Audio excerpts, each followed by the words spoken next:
बड़ा आदमी पद से बड़ा नहीं होता है, अपनी सोच से, अपने कर्मों से बड़ा होता है और महान होता है।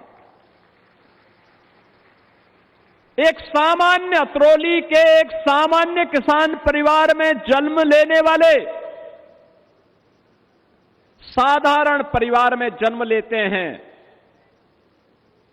लेकिन अपनी कर्मठता से,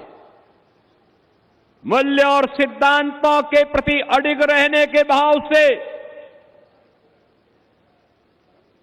देश के प्रति समर्पण के भाव से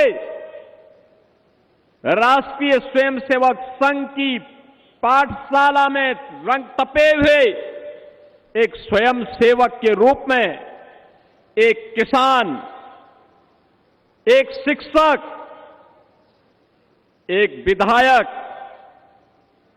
एक मंत्री, एक मुख्यमंत्री, सांसद और राज्यपाल के रूप में सभी महत्वपूर्ण संवैधानिक दायित्वों का कुशलतापूर्वक निर्वहन करने वाले सरदेव बाबूजी हर उस भारतीय के लिए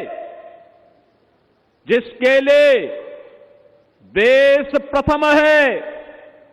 भारत के सनातन मूल्य और आदर्श सर्वोपरि है, उनके लिए सरदेव बाबूजी सदैव प्रेरणा स्रोत बने रहेंगे, हमेशा स्मरणीय बने रहेंगे। उनका जीवन सादगी भरा जीवन था, तप और साधना से भरा हुआ था,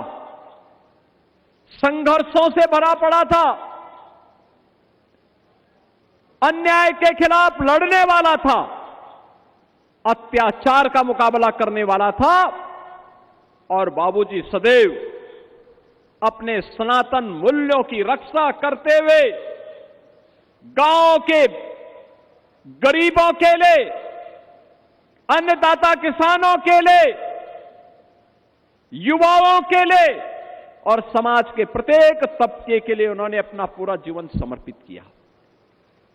बहनों और भाइयों, गलत काम बाबूजी से कोई कितना भी बड़ा क्यों ना हो, कितना भी दबाव बना दे, कभी भी उन पर कोई कभी किसी दबाव में आके काम करने वाले नहीं थे। वे बोलते थे, कल्याण सिंह टूट सकता है लेकिन झुक नहीं सकता, और उन्होंने जीवन भर अपने वचन को निभाया। याद करिए राम जन्मभूमि आंदोलन का, उन्होंने कहा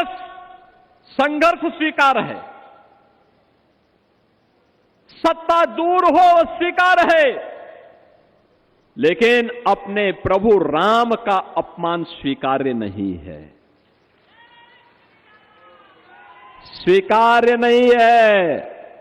और आज जब अयोध्या में प्रभु श्री राम के भव्य मंदिर के निर्माण को हम देखते हैं, रामलला के विराजमान को देखते हैं, सचमुच वहां जाते हैं तो सरदेव बाबूजी की स्मृति सहसा हमारे अंतःकरण में उठती है। इन संतों के संघर्ष में, राष्ट्रीय स्वयंसेवक संघ के मार्गदर्शन में, विश्व हिंदू परिषद के नेतृत्व में चले उस आंदोलन में